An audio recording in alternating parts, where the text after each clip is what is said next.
اطمینان نہیں کیجیے، بلکہ اس کے موبائل کا واٹس ایپ چیک کیا کیجیے،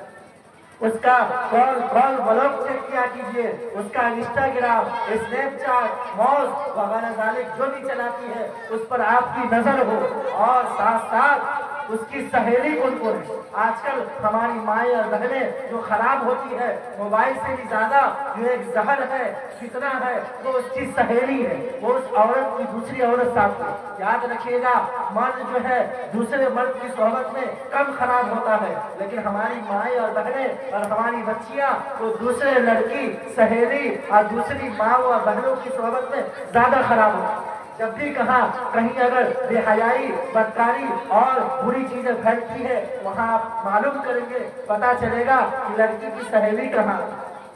اس عورت کی سہیلی کہاں۔ لہذا آپ کی بچی کس کو اپنا دوست بنا رہی ہے، کس کو اپنی سہیلی بنا رہی ہے، اس پر بھی نظر رکھے۔ آپ کی بیوی کی دوستی کس عورت کے ساتھ ہے، وہ عورت نماز پڑھتی ہے کہ نہیں، روزہ رکھتی ہے کہ نہیں، وہ عورت دینی تربیت یافتہ ہے کہ نہیں، وہ عورت دینی گھرانے سے تعلق رکھتی ہے کہ نہیں، وہ عورت بے شرم تو نہیں ہے، وہ عورت بازار باز تو نہیں ہے، وہ عورت جو ہے اس طرح کے بے حیا اور فتنے والے کام میں تو نہیں رہتی۔ لہذا ہم تمام لوگوں کو اپنے جوان بچوں کی تربیت کی ضروری ہے، اپنے جوان بچوں کی تربیت کی ضروری ہے، خود اپنی تربیت، ہماری تربیت بھی ضروری ہے۔ ہم نماز پڑھ رہے ہیں کہ نہیں، روزہ رکھ رہے ہیں کہ نہیں، حلال کھا رہے ہیں کہ نہیں، ہم شراب تو نہیں پی رہے ہیں،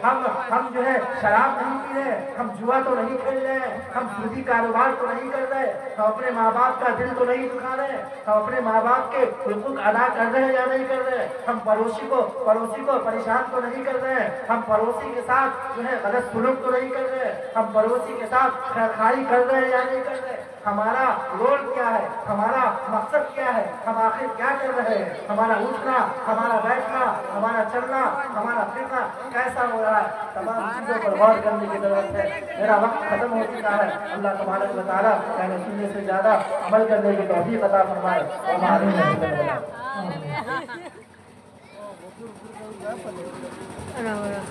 بہت ہے ماشاء اللہ۔